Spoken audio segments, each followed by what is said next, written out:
Salam bahagia kerabat desa Indonesia, kembali kita berjumpa di Bincang Perkasa. Berbincang perkara desa, karena desa tidak cukup hanya mandiri dan bisa, tapi juga harus tangguh dan perkasa. Di beberapa waktu kemarin kita sudah mengikuti bagaimana penjelasan tentang 3% dana dari dana desa ini dimanfaatkan untuk operasional pemerintah desa. Pemerintah desa itu artinya bukan pemerintahan desa, artinya BPD tidak masuk di dalamnya. Kemudian yang menarik adalah operasional pemerintah, bukan operasional dari kepala desa. Yang saya tangkap pada saat awal ketika teman-teman Abdesi melakukan silaturahmi nasional yang kemudian disampaikan oleh Pak Surta sebagai ketua Abdesi, itu sepertinya dari pengantarnya itu adalah biaya sosial seorang kepala desa yang cukup tinggi sehingga butuh didukung oleh anggaran atau kebijakan tentang bagaimana kemudian kepala desa juga mendapatkan ruang fiskal yang cukup untuk kemudian dana sosial sebagai seorang kepala desa ini bisa tercover. Tapi ternyata kemudian yang kita ikuti kemarin itu masih bicara, ternyata bicaranya adalah dana operasional pemerintah desa. Itu pun kemarin kita masih menemukan ada frase atau ada bagian yang perlu kita cermati. Operasional pemerintah desa itu seperti apa? Karena ada penjelasan yang menurut saya ada yang perlu kita dalami, tapi tidak di forum pagi hari ini, mungkin di forum yang lain, tentang presentasi atau paparan dari Kementerian Desa dan Kementerian Dalam Negeri. Sepertinya ada beberapa yang kita perlu sinkronkan. 3% ini apa? 3% bukan angka yang besar sebenarnya kalau kita bicara kurang dari 1 miliar sekarang masih rata-rata.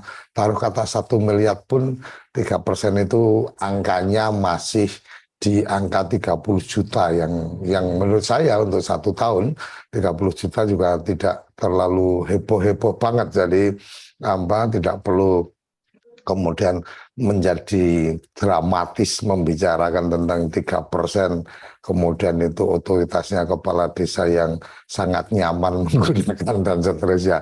Oke, tapi kita pengen mendengar langsung nih dari teman-teman di Abdesi. Kemarin saya sudah berusaha menghubungi ketua Mas Surta, tapi sepertinya beliau sedang sibuk sehingga belum memberikan respon. Alhamdulillah ini ketua Abdesi Jawa Tengah dan termasuk di Dewan pertimbangan di tingkat pusat Abdesi, Mbah Lurah Agus ini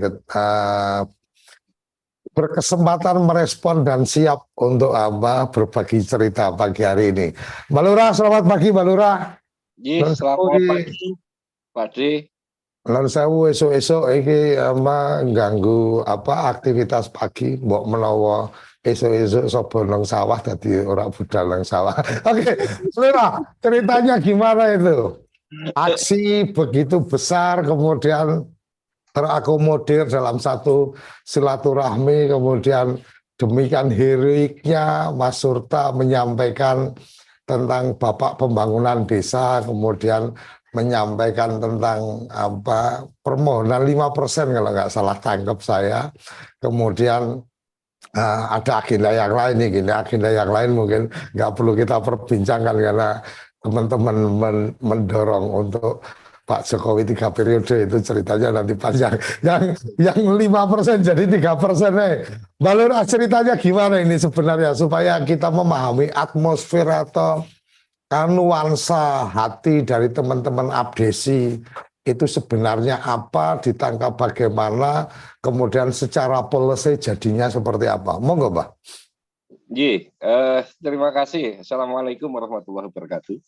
Waalaikumsalam. Di Koco yang sangat kami hormati dan kami tunggu fatwa-fatwanya setiap hari untuk desa, Mas. Ngeri sampean ki sembarangan. Lanjut. Bapak Ibu semuanya yang ikut jagung pagi Zoom meeting di Perkasa nih. Eh, ini luar biasa. Istilah Perkasa ini saya akhirnya terngiang diskusi di apa di elektronik juga dengan almarhum Mas Utur dan Mas Koco waktu itu. Jadi ini sangat luar biasa pagi hari ini. Kami yang pertama mungkin boleh izin mewakili teman-teman kepala desa se-Indonesia yang tergabung di Asosiasi Pemerintah Desa seluruh Indonesia, bahwa Abdesi sebenarnya berdiri juga di saat bersama-sama dengan senior Pak Dekoco ini yang juga ikut mensupport tahun 2006 ya. 2006, kemudian 2007 kami menjabat Kades pertama kali, juga bersama-sama dulu bagaimana mendorong lahirnya sebuah pengakuan negara kepada desa dengan wujud Undang-Undang Desa. Nah, Undang-Undang Desa 2014 sudah lahir atas perjuangan para senior-senior juga, teman-teman penggiat desa, sehingga lahir Undang-Undang Desa dulu sering diartikan ini musibah apa berkah.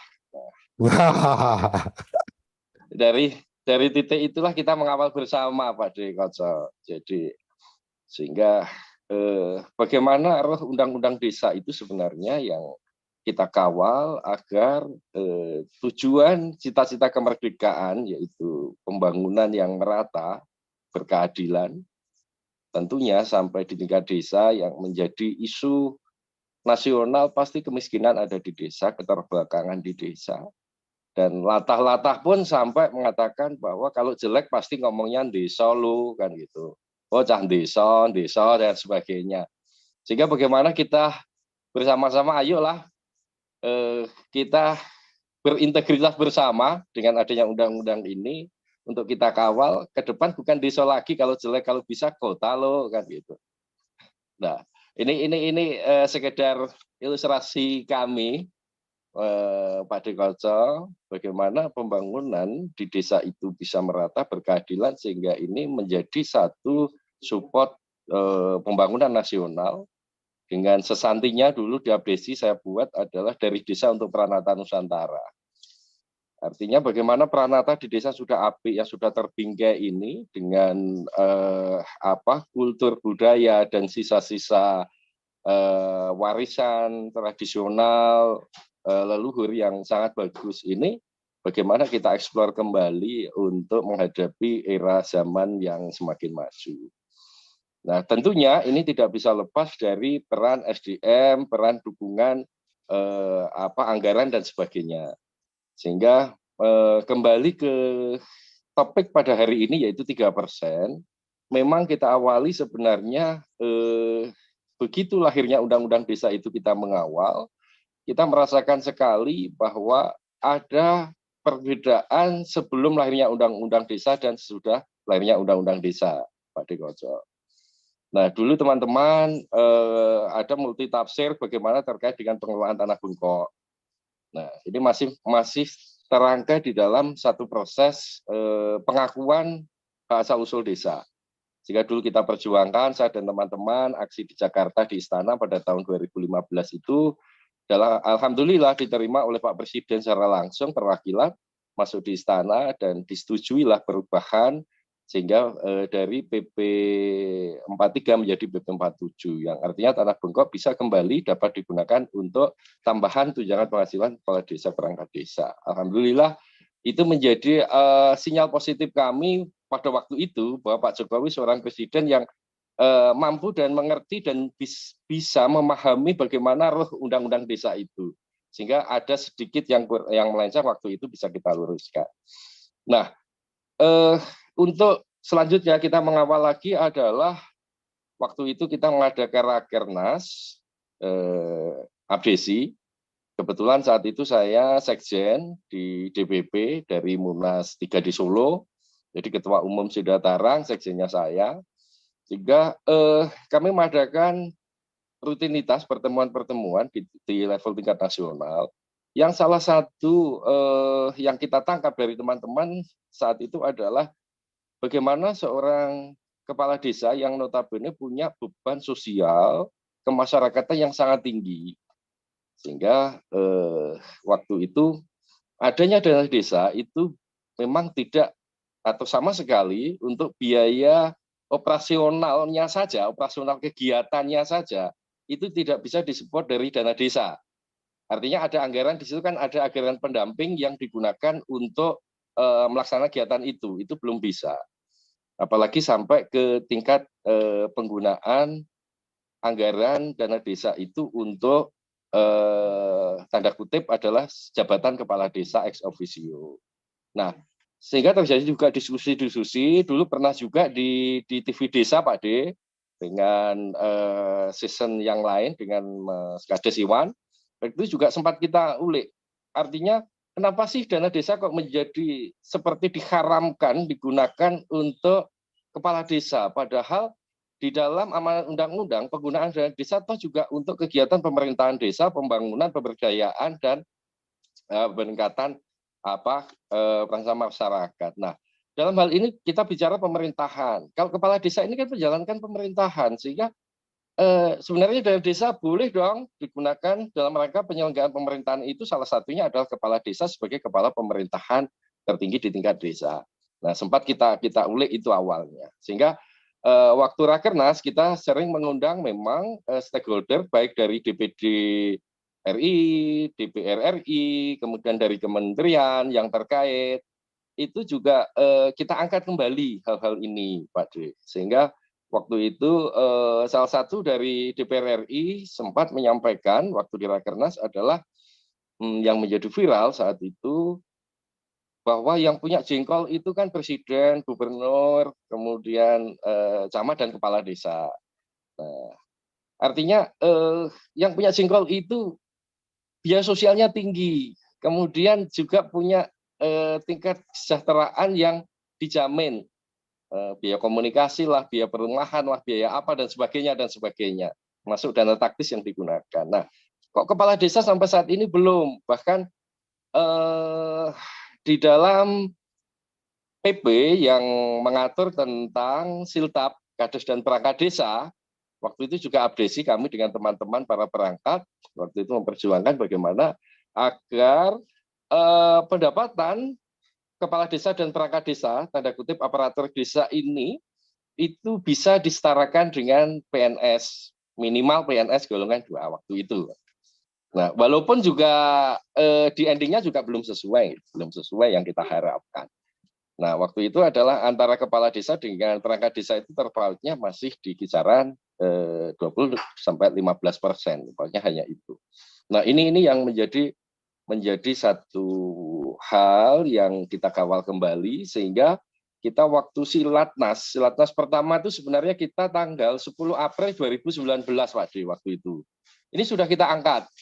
Gitu, sudah kita angkat, bahkan waktu itu Pak Jokowi hadir secara langsung dengan saksikan beberapa kementerian, itu juga sudah menyampaikan, saya paham bahwa ini toh yang dimaksud kepala desa itu butuh biaya sosial karena tinggi sekali, hajatan apa dan sebagainya. Nah, itu sudah kita angkat di Silatnas pertama. Kemudian Silatnas yang kedua itu sebenarnya juga terinisiasi tidak lepas dari adanya pandemi.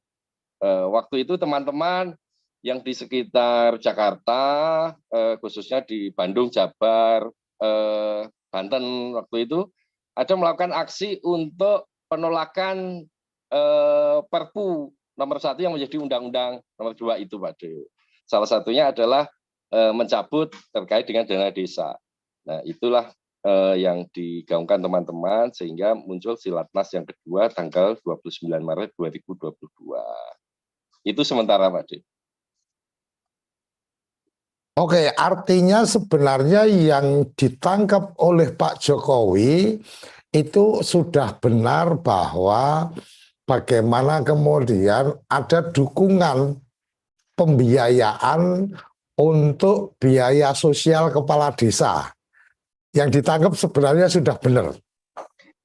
Iya, Pak D. Jadi begini, waktu itu secara vulgar Pak Jokowi juga menyampaikan tadi sampai di Silatnas pertama maupun di Silatnas kedua itu adalah bisa dipahami bahwa yang dimaksud atau yang diminta oleh teman-teman kepala desa dalam tingkat abdesi ini adalah bagaimana anggaran sosial kepala desa yang contoh dialami di tingkat desa.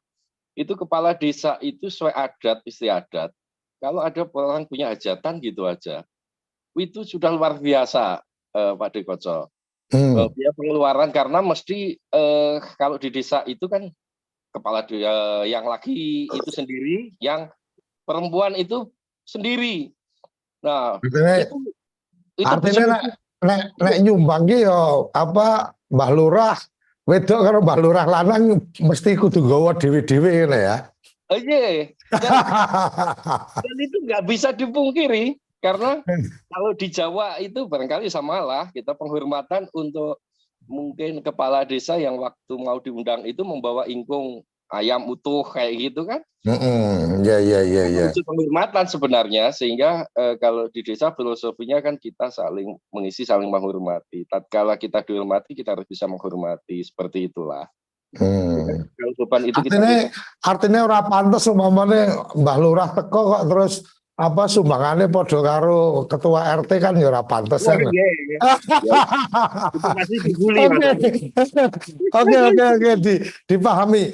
Mbak Lurah, sekarang pertanyaannya, ketika kemudian jenengan kemarin mengikuti tentang policy atau tentang kebijakan yang dibuat oleh Kementerian Desa tentang bagaimana dana operasional pemerintah desa, itu kemudian kalau boleh menyampaikan, itu apakah yang kemudian sekarang menjadi kebijakan itu sama dengan yang diharapkan atau sama dengan yang ditangkap oleh Pak Presiden? Ini kan menjadi penting. Artinya menteri ini janjane paham ora atau karepe presiden ki apa, kemudian diimplementasikan dalam bentuk regulasi. Kira-kira piye Mbak Lurah? Jadi begini ya, ini kan kita baru tahu kan beberapa minggu yang lalu ya, dengan munculnya Permendes nomor 8 2022 tentang prioritas penggunaan dana desa. Di situ adalah muncul yang mengagetkan kita adalah penggunaan dana desa 3% untuk operasional pemerintah desa. Nah ini kita kaget, kemudian wajar karena teman-teman nasional maupun per daerah itu ada WhatsApp grup dan saya mengikuti di beberapa grup baik provinsi maupun pusat ya, rata-rata saya mengikuti. Jika waktu itu sempat ramai juga bahwa bukan ini yang kita harapkan. Dulu kan kita usulkan dan bersama-sama itu mengerucut adalah operasional kepala desa atau mungkin kalau di desa zaman dulu Pak D itu kan ada namanya bengkok suguh tamu. Itu ada di tempat kami. Ya, betul. Itu digunakan memang untuk biaya operasional kepala desa. Kalau ada tamu dulu kunjungan, ada itu Pak Lurah itu ditamoni, kemudian makanya salah satu bagian desa-desa nggak tertarik ikut lomba itu mergane kok tamu biayanya jadi boros, kangelan nganggarke. Dulu gitu mesti. Jadi aku berlatih jadi kades tapi ngerti rasanya jadi kades kira-kira kan lah. Oke, Mbak Lurah, berarti bisa dimaknai bahwa kebijakan yang kemudian diterbitkan itu belum serasa yang diinginkan oleh kepala desa yang diterima oleh Pak Presiden. Betul Pak D. Jadi kalau operasional pemerintah desa itu ADD sudah mengakomodir itu. Jadi waktu itu yang kita usulkan adalah operasional kepala desa, bukan pemerintah desanya. Jadi ex officio jabatan kepala desa itu ada dana operasional atau disebut apalah itu dana taktis atau apalah terserah menyebutnya. Itu sebenarnya adalah seperti dulu kita dana suguh tamu Ya, gitu. Kalau secara riwayat di desa dulu ada namanya dana suguh tamu. Kalau operasional pemerintah desa itu sudah di-cover, diatur di dalam ADD. Terlepas ya, itu cukup atau tidak, sebenarnya itu kan hanya goodwill-nya pemerintah daerah karena wilayahnya adalah wilayah pemerintah daerah, Pak De. ya, Karena di situ ada di dalam undang-undang desa untuk alokasi dana desa kan minimal 10% ya. dari transfer pusat setelah dikurangi DAK. Artinya minimal. Seandainya Dan rata-rata semua ngejarnya cuma minimalnya, bukan maksimalnya. nah, ini menjadi menarik mungkin nanti di season selanjutnya, Pak. Oke, oke, Artinya, oke. ye. Oke, Mbak Lurah ini juga ada Mbak Lurah Rasitogi, kayaknya mau wes langsung hilang ini nggak sesuai, nggak sesuai. Silakan, Ye. silakan Mas Rasito. Mungkin ada yang ingin ditambahkan ini. Monggo, langsung. Ya, siap. Selamat pagi, Mas Koco. Selamat pagi, Mas Agung. Oh, ye. Luar Pak biasa nih, Adhito. senior saya nih, Mas Agung ini. Kemarin ketemu di Blora ya, pada Iya, waktu iya. SDGs ya. Eh, Saya juga terima kasih kemarin langsung dikasih tahu dari Mas Koco tentang tanggapan para teman-teman kepala desa tentang biaya operasional kepala desa yang harusnya itu memang kita tunggu, namun keluarnya adalah biaya operasional pemerintah desa yang memang notabene sudah ada sejak adanya ADD. Nah ini yang para teman-teman sekalian itu kemarin banyak yang menggerutu. Nah harapan kami adalah iya banyak menggerutu Pak, makanya kami Iki, kemarin iki, semangat, iki, oke iki, ya gitu. iki pembantunya presiden ora paham maksudnya presiden ini apa piye? Kalau hanya biaya operasional itu kan tinggal menambah dari ADD. Tapi maksud kami itu adalah yang disampaikan kayak dari Mas Koco itu biaya taktis kepala desa. Kenapa? Kepala desa itu sebagai ujung tombak daripada di desa dan juga sebagai ujung tombak daripada pemerintah daerah. Kenapa? Semua ketentuan itu kan masuk ke desa, semua menteri ke desa, semuanya. Nah ini kan ditambah lagi yang disampaikan tadi oleh Mas Agung yaitu kita untuk unsur sosialnya tinggi sekali. Contoh, suguhan tamu, suguhan tamu. Tamu di desa itu banyak, Pak. Apalagi itu kalau kegiatan-kegiatan. Seperti kami kemarin, ada tamu dari UNAS Jakarta, ada dari UNSUD, perguruan tinggi 9 datang ke kita. Lah kita dana dari mana ini? Nah untuk itu, dalam rangka untuk menunjang kegiatan daripada kepala desa itu, mintanya ya mungkin dana operasional kepala desa, bukan berarti dana rumah tangga untuk insentif, bukan. Tapi Hmm. dana taktis ini 30 juta dikelola oleh desa. Jangan langsung masuk untuk poin-poin, jangan. Tapi bagaimana kebutuhan kepala desa pada saat kita koordinasi dengan bupaten, koordinasi dengan pusat, koordinasi dengan ketua RT, pada waktu ada rapat RT, mungkin ada orang yang betul-betul membutuhkan, kita berikan dan sebagainya. Tapi kalau masuk dalam poin-poin 3 itu ya nanti akan diatur oleh sekdes juga. Artinya apa? Hmm. Kita diatur oleh birokrasi juga, bukan eh, kebebasan kita dalam rangka untuk mendukung daripada jabatan kepala desa. Nah, oleh karena Art- itu mohon Artinya, nanti artinya pengaturan yang kemarin itu menurut sampean terlalu rigid dan terlalu malah jadinya tidak sesuai harapan ngono. betul, betul. Jadi kalau ini kan Oke, sifatnya insidental, artinya ya, kayak dana apa namanya itu, ya dana yang diatur oleh kepala desa. Artinya kepala desa mau kemana, kebijakan-kebijakan yang tidak bertentangan dengan aturan yang lebih tinggi, tapi dibutuhkan oleh sosial, kita keluarkan minimal itu, Pak. Tapi kalau untuk koordinasi itu kan SPBD ada, Pak, ya. dari PAD maupun dari ADD lah. Kalau ini dari dana desa ini kan ibaratnya sepertinya kan ini. Ini loh, kamu kasih dana desa, kamu nggak usah macam-macam, sudah terambilkan 3% untuk operasi Pemdes kan begitu, Pak. Dan ini kan digunakan bersama-sama. Ada kepala desa, ada pemerintah desa, ada perangkat desa, Pak. Nah ini yang mungkin Oke. tanggapannya itu ya dana taktis untuk operasional kepala desa, bukan untuk insentif loh, Pak. Maaf ini. Ya, ya, Itu ya, ya ya. Mas Agung. Coba tolong Pak Surta itu kemarin yang mengusulkan, coba diluruskan kembali begitu. Ya, terima kasih itu. Itu Oke, Mas Mas Agung. Nurun.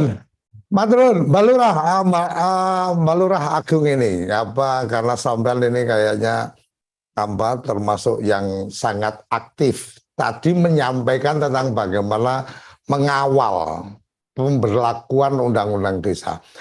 Mbak Lurah, ini saya mencoba menyampaikan tentang undang-undang desa di bagian ke-8 penghasilan pemerintah desa, pasal 66 itu menyebutkan bahwa satu, kepala desa dan perangkat desa memperoleh penghasilan tetap setiap bulan. Artinya nggak boleh ada cerita bahwa kemudian penghasilan tetapnya ki rapelan kan ngono. Rapelan 3 bulan sekali lah. Kemarin yang kita temui di Aceh kalau tidak salah itu malah setahun itu cuma dibayar 10 bulan, karena yang 2 bulan didiskon gitu kan. Ini kan sebenarnya sudah keluar dari patronnya undang-undang desa. Kemudian yang ayat 2 Mbak Lurah Agung mungkin bisa dicermati juga.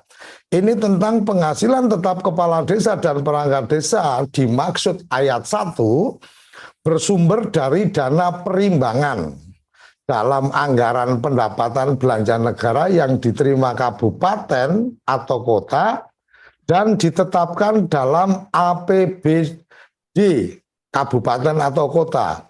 Saya menangkapnya sebenarnya kalau kita bicara tentang penghasilan tetap, siltap, itu harusnya bukan masuk di ADD yang 10% minimal transfer, tapi harusnya masuk di APBD. Ini loh penghasilan tetapnya kepala desa perangkat desa, itu penghasilan tetapnya dari APBD, bahwa penghasilan lain, di ayat 3 kan disebut tuh, penghasilan tetap sebagaimana dimaksud, kepala desa perangkat desa menerima tunjangan bersumber dari anggaran belanja desa, yang artinya kalau saya menangkapnya itu dari APBD ada alokasi siltap, ada alokasi ADD. Yang siltap itu kemudian masuk di catatan APBD, itu yang dibagikan habis.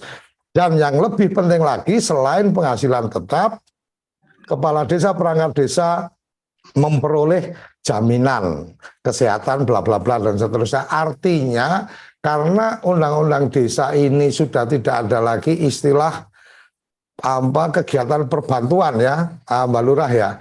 Undang-undang desa kan sudah nggak ada nih. Kalau 72 masih ada nih dulu. Bicara tentang perbantuan, sampean menolak tugas pembantuan juga boleh kan gitu. Kalau nggak ada anggaran sumber daya manusia atau sumber daya keuangannya. Tapi hari ini kan nggak ada istilah pembantuan. Ini yang saya tangkap ya. Nanti kalau salah silakan dikoreksi nih teman-teman abdesi yang lebih detail memahami itu. Artinya Mbak Lurah, penghasilan tetap saja itu masih belum sesuai dengan semangatnya undang-undang desa. Kira-kira kalau saya membacanya kayak gitu benar apa ora Mbak Lurah? Pak D. Jadi begini, memang di bagian ke-8 Undang-Undang Desa terkait dengan penghasilan pemerintah desa nih, bahwa di ayat 2 tadi mungkin secara konkret saat ini penghasilan untuk kepala desa dan perangkat desa memang bersumber dari dana perimbangan dalam APBN yang diterima oleh kabupaten kota dan ditetapkan dalam APBD kabupaten kota. Ya. Nah, dalam hal ini penetapannya memang diatur di dalam peraturan bupati terkait dengan penghasilan itu. Tetapi terkait dengan budgeting finansial itu masih juga terpaku kepada dana transfer yang dinamakan alokasi dana desa itu, Pak D. Iya, artinya kalau kita mencermati sebenarnya kan ada 2 hal yang berbeda antara siltap sama ADD kan. Nah, di sini memang titik krusialnya, Pak. Ini aparatur desa ini status pekerjaannya ini masih belum jelas ini, Pak D. Oke. Seorang pejabat negara ataukah seorang outsourcing, ataukah seorang tenaga kontrak P3K, semuanya ini di Undang-Undang Ketenagakerjaan belum ada. Nah, dari sisi itu barangkali kita menjadi menjadi ini titik krusial saya katakan, karena ini akan berimbas ke apa? Ke tadi sampai ke penggajian, standar, siltab dan kewenangan. Sehingga posisi aparatur desa, tanda kutip desa, sampai saat ini memang belum begitu jelas semuanya, sehingga ini menjadikan kadang itu tumpang tindih di dalam pengaturannya, baik dari pusat pemerintah desa itu kadang juga seenaknya sendiri, dan juga kita sebagai aparatur desa ini kadang juga sejauh mana kita ini punya hak, punya tanggung jawab, punya kewenangan sesuai dengan tugas yang diberikan. Ini, nah ini menarik sekali. Mestinya kita ulik undang-undang desa ini, dan kami nanti ada waktunya kita ulik ini gara-garanya di ayat 4 bahwa ketentuan lebih lanjut besaran penghasilan tetap sebagaimana ayat 1 dan tunjangan dimaksud ayat 3 serta penerimaan lainnya dimaksud ayat 4 diatur dalam peraturan pemerintah. Lah ini masalahnya sampean orang awal peraturan pemerintah. Kira-kira kalau kita tidak ingin menyalahkan pihak luar ya, berarti kan kalau akan menyalahkan kalau kemudian akan mengkritisi maka mungkin lebih pada kenapa sampai seperti ini? Ya karena teman-teman Abdesi kurang mencermati, atau teman-teman PPDI, atau teman-teman Papdesi, atau teman-teman Forsekdesi, atau apapun itu yang organisasinya sekarang banyak banget gitu kan. Itu kurang mencermati ayat 5 tentang diatur lebih lanjut dalam peraturan pemerintah. Tadi peraturan pemerintah yang ngomong itu masuk ADD, ya wes sampean wis kekunci dengan regulasi. Artinya saya melihatnya seperti itu. Mungkin kapan waktu kita coba bedah lagi memahami makna, karena ini kan ada yang bikin. Jadi kalau peraturan perundangan itu paham maknanya itu ya bukan siapa yang baca tapi siapa yang bikin. Kecuali kalau kita bikin karya ilmiah atau bikin novel itu kan ya terserah yang baca memaknai. Tapi kalau peraturan perundangan ya kita harus dengar tentang latar belakang ada ayat itu apa, kira-kira kayak ngono Mbak Lurah. Oke, kita akan jeda sesaat dan kita memberikan kesempatan teman-teman. Ini saya yakin akan juga ada yang kemudian mengkritisi, kok enak dari kepala desa kayak 3% terus enaknya mengalokasikan dan seterusnya. Oke, kita akan memberikan ruang kepada kerabat desa yang mengikuti acara ini untuk memberikan tanggapan, pendapat, pertanyaan atau pernyataan. Oke, Mbak Lali, ada yang ingin disampaikan, silakan. Ini menjadi menarik kayaknya bicara yang 3% ini, dan melihatnya kayaknya duitnya gede banget itu 3%, padahal ya nggak gede-gede banget itu. Untuk Mbah Lurah ini sebenarnya nggak terlalu gede juga. Silakan Mbak Leli. Ya, Bismillahirrahmanirrahim. Terima kasih atas waktu yang diberikan. Mungkin kayaknya salah obat ya, salah obat. Dengan dana operasional pemerintahan jadinya perginya Pak Ade ya. Jadi kalau kita lihat mungkin di pemerintah negara ini memang kebutuhan kepala desa itu memang cukup banyak. Dana-dana sosialnya. Jadi mungkin ketika ada dana operasional ini, dana yang masuk kalau diarahkan untuk pemerintahan ini, kita melihat bahwa jangan-jangan ini lagi justru perangkatnya yang biasa mungkin mengelola dana desa itu perangkatnya justru yang diuntungkan ya, karena biasanya masalah apalagi dengan kepala desa yang baru biasanya kurang paham dengan pengeluaran. Jadi kita khawatirnya ini nanti justru yang manfaatkannya adalah perangkat gitu yang biasa mengelola dana desa. Kemudian juga kita lihat artinya Mbak Leli melihatnya bahwa yang 3% itu mestinya bisa dipahami sebagai dana sosial dukungan untuk dana sosial seorang kepala desa atau memang menurut Mbak Lely benar apa yang kemudian 3% itu untuk operasional pemerintahan? Dana sosial desa, dana sosial untuk kepala desa bagusnya gitu kan. Oke. Kemudian ya, kemudian juga kalau kita lihat dana sosial, kalau memang ke arah nanti dan sosial pemerintahan kepala desa, kita melihat itu memang terlalu besar ya. Dan ini mengurangi semangat kita untuk mencari PAD. Ya, karena seorang kepala desa masuk memikirkan juga bagaimana ini sehingga bisa meningkatkannya. Jadi ini akan mengurangi semangat untuk itu karena mereka cuma tinggal pakai lagi gitu kan. Jadi ini mungkin negatifnya kalau seandainya nanti untuk dana sosial daripada kepala desa gitu. Kita berharap ya, kemudian juga saya lebih cenderungnya ini ada insentif kepala desa itu ditingkatkan dengan suatu peraturan perundang-undang, bukan memberikan sebuah menambah begitu saja gitu kan, tapi insentifnya dengan rank segitu itu terlalu rendah gitu kan. Mungkin kalau kita lihat anggota DPR ya, mungkin dengan anggaran 10 juta ke bawah gitu kan, kita beri insentif kepada kepala desa. Mungkin itu dari saya Pak D. Terima kasih.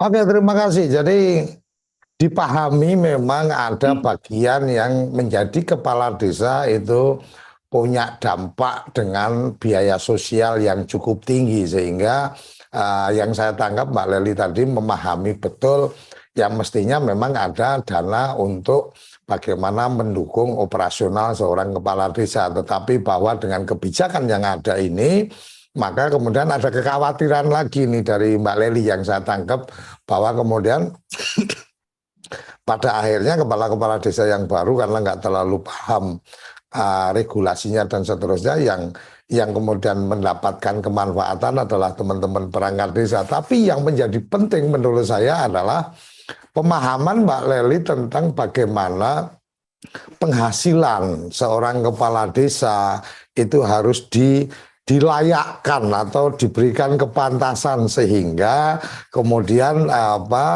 dari penghasilan mereka lah sebenarnya juga sudah terbackup untuk keperluan biaya sosial. Kira-kira seperti itu ya Mbak Lely ya yang saya tangkap ya.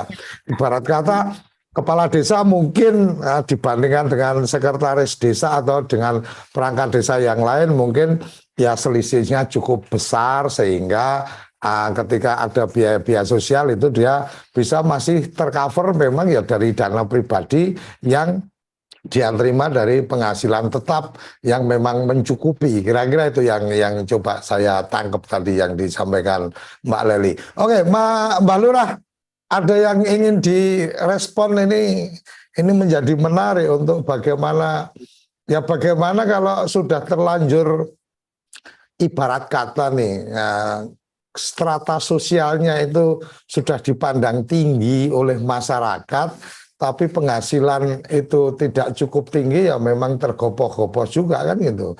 Lingkungan masyarakat sudah memandang bahwa oh jenengan ini orang hebat gini, padahal aslinya penghasilannya juga pas-pasan ya pusing juga kan, kira-kira seperti itu. Maka Mbak Lurah bisa diberikan respon tanggapannya. Jadi kalau secara umum saya yakin sudah saling diketahui, ini rahasia umum bahwa kepala desa, kalau dulu disebut di Jawa itu lurah, mungkin ada nama Gecik, ada Jaru dan sebagainya, itu adalah tetap orang-orang yang paling dituakan di tingkat desa itu. Yang namanya orang dituakan nomor satu pastilah apapun pasti akan lebih dari yang lain. Termasuk tadi bahwa sosial yang kita masuk di sini banyak hal sebenarnya. Ini adalah untuk mendukung pemerintahan juga dan kegiatan desa. Contoh ada satu warga masyarakat datang yang saat itu anaknya nggak bisa bayar sekolah dan sebagainya. Kemana larinya? Pasti ke kepala desa. Kemudian ada warga yang menangis saat itu gitu, bagaimana anaknya merantau nggak bisa pulang, dia nggak punya duit dan sebagainya lah, hubungannya dengan uang. Dan di situ warga desa itu nggak bisa dikasih tahu regulasinya nggak boleh itu enggak. Intinya solusi, datang ke tempat seorang kepala desa harus punya solusi pulang. Nah, mau tidak mau yang dilakukan saat ini ada uang pribadi, Pak D kan itu. Ya. Nah, itu yang pertama. Sehingga operasional kepala desa ini kita angkat, kita ulik tadi adalah bahwa orang pusat itu biar tahu bahwa di desa itu tidak linier, pemerintahan desa itu seperti pemerintah dan pemerintah daerah. Dia jam kantor pulang duduk nggak bakal didodok masyarakatnya. Tapi kita itu kapanpun adalah tetap itu bagian dari masyarakat, kehidupan itu. Yang dikatakan 24 jam adalah kapanpun dia dibutuhkan malam, Pak ini anak saya kecelakaan nggak punya duit. Ya harus kepala desa mau tidak mau harus mengeluarkan. Nah ini bedanya, sehingga ini minimal kami tersampaikan. Kemudian yang kedua, tadi mungkin disinggung oleh Pak D, sebenarnya tugas pembantuan masih diatur Pak D. Jadi di pasal 22, jadi kalau penugasan dari pemerintah dan atau pemerintah daerah kepada desa yang meliputi penyelenggaraan pemerintahan, pemberdayaan masyarakat, pembangunan, dan pembinaan kemasyarakatan, itu harus disertai dengan biaya, Pak D. Nah, pertanyaan kami, ini juga perlu diulik. Dana desa ini tugas pembantuan ataukah ini tugas murni yang menempel? Nah, kenapa saya katakan seperti itu? Karena dengan adanya Perpu dan pengaturan-pengaturan setelah Undang-Undang Desa, baik di PP, Permen, rigid diatur di situ tentang penggunaan dana desa. Artinya dana desa ini adalah diatur oleh pemerintah pusat. Sehingga sedikit pertanyaan kami menggelitik, ini tugas pembantuan atau tugas wajib yang menempel? Kalau ini tugas wajib yang menempel, mestinya kembali kepada roh adalah musyawarah desa sebagai penentu untuk kegiatan ini. Tidak semua diatur rigid A sampai Z dana desa itu diatur dari pusat. Artinya penugasan di pasal 22 itu kan memang pekerjaan atau satu tanggung jawab yang harus dilakukan. Artinya itu kan kemudian memang ada penugasan, kemudian ada pembiayaan. Ketika bicara nih, umpama ini yang saya coba supaya kita mendapatkan gambaran ini, framing dari Mbah Lurah ini. Taruh kata, kemudian data desa, kemudian pendataan SDGs desa. Kalau itu penugasan dari pemerintah, artinya pemerintah pusat, maka mestinya penugasan itu harus disertai dengan biaya, tidak kemudian bahwa membuat data desa berbasis SDGs harus melakukan sensus dan pendataan dan seterusnya, maka desa harus mengalokasikan biaya untuk tenaga pendata dan seterusnya. Artinya yang saya tangkap, Mbak Lurah ini kembali menyampaikan bahwa ada pasal 22 tentang penugasan yang kemudian teman-teman perlu mendapat kejelasan. Yang benar-benar tugas itu yang mana, yang pembantuan yang mana. Jadi kenapa saya tadi sampaikan pembantuan, sebenarnya bicara penugasan sama pembantuan kan sesuatu hal yang berbeda. Kalau penugasan kan wajib. Jadi kalau sama nggak melakukan ya berarti itu melakukan pembangkangan terhadap pemerintah pusat maupun pemerintah daerah. Kira-kira kan kayak itu kalau masuk dalam penugasan. Nah yang bagian-bagian ini yang kadang-kadang teman-teman di desa mungkin kemudian menjadi tanda tanya. Yang penugasan itu yang mana? Kira-kira kayak gitu kah, Mbak Lurah?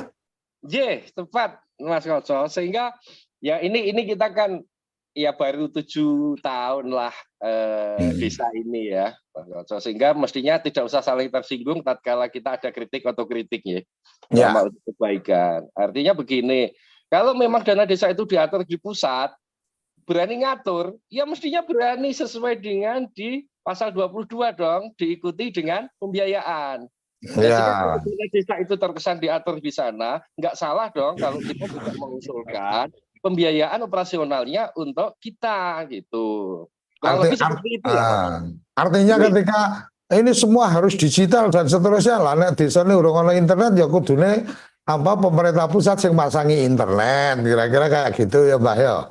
Nah ketika kemudian ini operasionalnya kalau wilayahnya mungkin kalau di Jawa kita bisa bicara semua bisa dijangkau dengan jalan kaki kan gitu. Tapi kalau di luar Jawa kan nggak bisa nyebrang sungai yang lebarnya sampai 50 meter harus berenang kan nggak mungkin. Loh, berarti kos operasionalnya itu mestinya juga disertakan ketika setiap ada penugasan-penugasan seperti mama bicara stunting ya berarti ya dana yang menyertai itu bicara penugasan stunting ya masuk ke situ.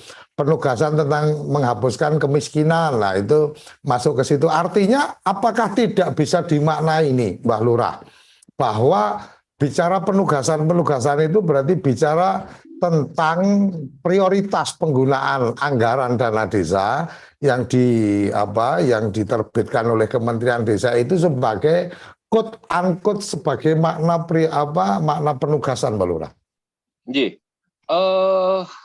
Itulah yang menjadi menarik kita untuk mempertegas kembali lagi Undang-Undang Desa, Pak Dekoco. Dan ini tugasnya Pak Dekoco ini. Kalau saya kan user ini. Lah aku kades wae ora kok tugasku ngawur ya Lurah siji. Nanti saya dikira aneh-aneh mau minta yang enggak ada gitu jadi kades. Bukan itu, G. Jadi saya lebih ke tadi Pak Dekoco, Undang-Undang Desa di sini adalah bagaimana negara itu kan mengakui entitas yang bernama desa. Ya, kemudian di sini bagaimana terlibat langsung masyarakat desa gitu. Sehingga Musdes itu menjadi satu produk undang-undang gitu kan. Nah, tapi kalau saat ini semua diatur isi dari pusat, Musdes itu nggak ada artinya. Nah, kalau sudah begitu oke lah, wong kita itu orang kecil, anak kecil ibaratnya di tingkat desa, secara regulasi pun peraturan pun kita tinggal pemakai. Nah, kalau memang seperti itu, berarti kan ini bukan satu tugas mandat yang menempel dari tugas seorang aparatur desa yang ada di Undang-Undang Desa, tapi ini kan lebih ke tugas pembantuan. Bahwa ini yang ditugaskan pemerintah pusat ke desa. Nah, sebagai contoh ilustrasinya seperti ini Pak Dekoco. Kita di desa mengelola anggaran, taruhlah ini 100 juta. Dengan anggaran 1 miliar. Itu kan bebannya lebih berat 1 miliar. Taruh secara administrasinya, resikonya, kemudian mungkin tambahan kerja-kerja karena ada dana sekian banyak. Nah, kalau memang anggaran 1 miliar itu adalah memang bagian dari tugas kita, ya oke, kita nggak apa-apa, kita udah berani jadi aparatur desa. Tapi kalau itu diatur-atur sebenarnya bukan kemauan kita untuk membangun A, B, C, ini kan tugas pembantuan saya katakan. Nah, kalau seperti itu ya mestinya diikuti, dibarengi dengan tingkat tadi kesulitan, karena anggarannya besar, kemudian dia harus melaksanakan sesuai dengan di pusat, yang barangkali di desa itu belum ada, kondisional itu memerlukan satu anggaran. Nah, ini kan mestinya juga diikuti gitu. Nah, sementara kan masih belum. Nah, ini yang mestinya ayo kita duduk bersama gitu. Kalau ini menjadi satu tanggung jawab kita gitu, ya kembalikan. Jangan diatur-atur terlalu rigid gitu. Kalau ini memang mau diatur, ya sudah, kita siap kok. Memang di Undang-Undang 6 ada tugas pembantuan, tapi juga harus wajib diikuti dengan anggaran pendukung gitu, yang tidak linear dengan hanya siltap kita saja kan gitu. Kurang lebih seperti itulah, Mas. Oke, terima kasih. Ini luar biasa. Pagi hari ini kita mendapatkan suara dari kepala desa. Mungkin kalau perangkat desa kemarin teman-teman PPDI dan DPN PPDI sudah menyampaikan tentang yang jadi pertanyaan utama sekarang adalah bagaimana status atau posisi perangkat desa itu seperti apa. Jadi ini kayaknya kades-kadesnya juga ikut membantu memikirkan ini keberadaan status mereka seperti apa. Kalau kades jawabannya bisa lebih sederhana. Kades itu statusnya apa? Kades itu pejabat politik karena kan dipilih periodik. Tapi kalau perangkat desa ini kan ceritanya lain. Ada pembatasan umur. Artinya kalau ngomong kontrak berarti kontraknya kontrak khusus, bukan tahunan, bukan 5 tahunan, 6 tahunan atau 3 kali 6 atau 9 kali 2 karena matematika yang itu juga menarik juga kita diskusikan. 6 kali 3 sama dengan 18 maka 9 kali 2 sama dengan 18. Apa ya segampang itu mengusulkan masa jabatan ini kan ini sama seperti waktu waktu dulu kita mempertanyakan kenapa di undang-undang pilih 6 tahun bukan 5 tahun atau 8 tahun gitu kan. Jawabannya adalah ya biar pantas aja lah. Padahal 8 tahun itu lebih pada sewindu. Kuwu itu periodisasinya sewindu 8 tahun. 5 tahun itu menyesuaikan dengan rencana pembangunan, tapi ya anggota dewan punya jawabannya sendiri biar beda. Ini kan saya cukup sedih juga waktu itu mendengar di rapat dengar pendapat. Tapi hari ini lebih menarik lagi, 6 kali 3 dibikin kali 2 dia jadi 9 tahun. Ini logika filosofis apa dan seterusnya, mungkin kapan waktu kita bisa bedah bersama. Mas Sunarno, silakan. Waktu kita masih cukup untuk sekali Mas Narno menyampaikan pandangannya. Silakan. Terima kasih. Assalamualaikum, selamat pagi.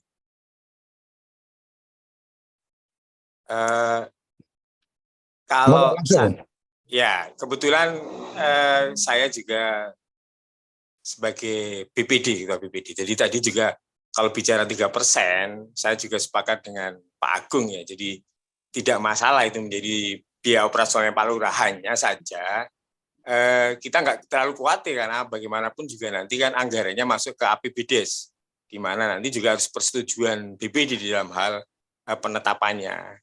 Yang perlu diperhatikan adalah tentang juknisnya, sehingga mana-mana geden yang bisa menjadi pengeluarannya kepala desa, yang itu yang terpenting. Itu aja Pak Dikoco, matur nuwun. Oke, terima kasih. Ini menjadi menarik sebenarnya. Ada perbedaan ketika posisi kepala desa dengan kepala daerah umpamanya. Kepala desa ini mobilnya ganti wis wong sak desa kabeh nelesih kan gitu. Ganti mobil gara-gara dapat warisan dari mertua atau kemudian dapat kiriman dari anak. Itu kalau di desa itu sangat diawasi langsung lah. Tapi nek bupati atau gubernur mau tambah rumah, villa dan seterusnya, mungkin banyak juga yang tidak paham kan kira-kira kecuali nek Mbak Lurah ini ada juga lah kepintaran untuk menyimpan yang lain kan gitu. Masyarakat nggak tahu. Oke, Mbak Lurah, ini nggak terasa udah sampai di penghujung ini. Kekhawatiran yang terlalu berlebihan tentang kemudian kepala desa akan seenaknya menggunakan dana dan seterusnya, kayaknya kita juga perlu mengurangi lah rasa khawatir yang berlebihan. Toh kemudian ketika BPD-nya cukup kuat, masyarakatnya peduli, sebenarnya setiap gerak-gerik kepala desa yang tidak seperti biasanya pun itu akan kemudian tercium dan itu akan kemudian bisa dipermasalahkan gara-gara lurah mungkin atau kepala desa itu kemudian dapat fee dari penjualan tanah umpamanya, atau dia dapat manfaat karena ada pengusaha yang bikin pabrik dan seterusnya. Itu wong sak desa wis ngerti kabeh, Mbak Lurah untuk saka iki, Mbak Lurah untuk saka iki. Jadi sebenarnya teman-teman yang mungkin tidak memahami atau belum pernah tinggal di desa, itu mungkin bagian-bagian itu diidentikan dengan kota. Pengawasan melekat itu nggak ada. Saya bisa pastikan bahwa kalau masyarakatnya peduli, kalau BPD-nya peduli, maka sebenarnya kepala desa itu nggak bisa dengan gampang main-main duit dari pemerintah desa, kira-kira itu. Mbak Lurah, silakan memberikan respon dan closing statement. Jadi mungkin singkat ceritanya seperti ini saja, bahwa kita mengusulkan 5% awalnya. Kemudian disetujui Pak Presiden 3% untuk dana operasional kepala desa, tetapi saat ini masih diterjemahkan menjadi dana operasional pemerintah desa. Kami masih berpikir kusnudon, berpikir positif saja lah.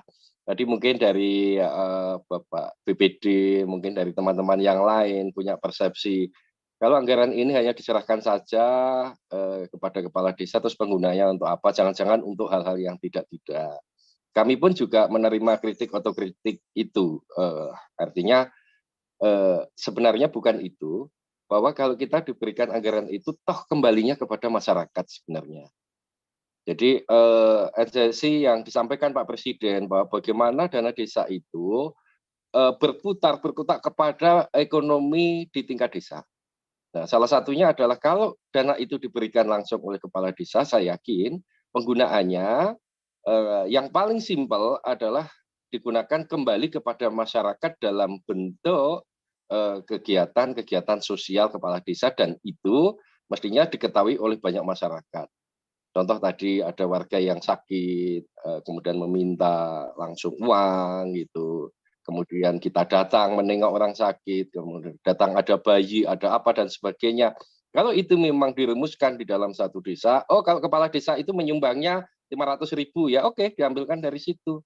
Kalau ada orang sakit 300.000, oh kalau ada orang yang minta bantuan, oh sekian. Kalau ada teman-teman, maaf mungkin barangkali di rumah kepala desa perlu langganan media, contoh gitu. Ya, yang tidak di-cover karena rumah kepala desa, barangkali bisa diambilkan dari itu dengan teman-teman media, dengan wartawan atau mungkin yang lain. Nah, contoh seperti itu, Mas. Saya yakin kalau ini duduk bersama, kemauan ini bisa dibingkai dalam satu regulasi yang tepat barangkali. Nah, karena kemarin, ya maaf, kami tidak tahu, dan secara personal kami tidak diundang, dilibatkan di dalam Juknis ini, masukan untuk Juknis dalam penyusunan Permendes ini, sehingga mungkin ke depan ini bisa menjadi evaluasi bersama, bahwa bukan semata-mata untuk memperkaya, maaf tanda kutip, kalau sekian untuk memperkaya tidaklah, gitu, tetapi minimal untuk membantu meringankan. Yang kedua, kami pesan kepada teman-teman kepala desa, rekan sejawat, juga mari kita untuk meningkatkan integritas. Kalau memang nanti dana itu dikabulkan memang untuk dana operasional kepala desa, mestinya kita sudah tidak melirik karena kita sudah ada sumber pendapatan yang jelas untuk sosial itu, sehingga tidak yang lain lah Pak Dekoco mungkin sampaikan tadi ada pabrik, ada apa dan sebagainya, toh itu pun juga diketahui masyarakat sebenarnya. Nah, Ya. sehingga kami terima kasih pada pagi hari ini sudah bisa minimal terangkat ini yang bisa diketahui oleh publik dan pemangku kebijakan terkait dengan usulan 5% dana operasional kepala desa yang baru disetujui 3%, dan itu pun masih untuk operasional pemerintah desa. Makatan Pak D. Oke, matur nuwun. Terima kasih Mbak Lurah Agung dari Blora yang Ketua Abdesi Jawa Tengah. Kerabat desa, satu catatan menarik bahwa harapannya adalah teman-teman ini ketika akan ada kebijakan, ya berharapnya bisa diajak ngomong, ibarat katanya seperti itu. Kalau di dalam keluarga itu mungkin ketika saya sebagai seorang ayah atau seorang bapak ingin membuat keputusan-keputusan yang itu punya dampak terhadap anak, terhadap istri, maka ada baiknya anak dan istri diajak ngobrol, kira-kira gitu apa yang saya tangkap dari Mas Agung. Jadi ojo karena kebetulan Mbak Lurah Agung ini adalah kepala keluarga, maka kemudian keputusannya harus langsung dilaksanakan tanpa kemudian mendengar. Nah, kamu nggak boleh pulang pulang malam jam 7 harus sampai di rumah. Tidak kemudian dengan serta-merta, tapi diajak ngobrol, pantasnya kayak gini, menurut kamu gimana? Oke, tapi kalau memang ada yang mendesak, saya izin, mungkin diizinkan dan seterusnya. Kalau Bapak nggak ngizinkan, maka saya tetap pulang paling lambat jam 8 malam, umpamanya seperti itu. Artinya ruang-ruang diskusi, ruang-ruang dialog, ruang-ruang pelibatan para pihak yang akan punya dampak itu menjadi satu pengharapan dari Mbak Lurah Agung tadi tentang yuk kalau memang akan ngatur-ngatur atau mempunyai dampak terhadap desa, teman-teman di desa bisa diajak ngobrol sehingga kemudian regulasi itu mampu kemudian benar-benar aplikatif, kira-kira seperti itu. Terima kasih Mbak Lurah untuk waktunya dan luar biasa kerabat desa. Kita akan kembali berbincang di Bincang Perkasa Senin sampai Jumat pukul 6 sampai pukul 7 pagi hanya di TV Desa, dan Bincang Perkasa adalah berbincang perkara desa, karena desa tidak cukup hanya mandiri dan bisa, tapi harus tangguh dan perkasa. Sampai jumpa di episode-episode Bincang Perkasa berikutnya. Salam Desaisme.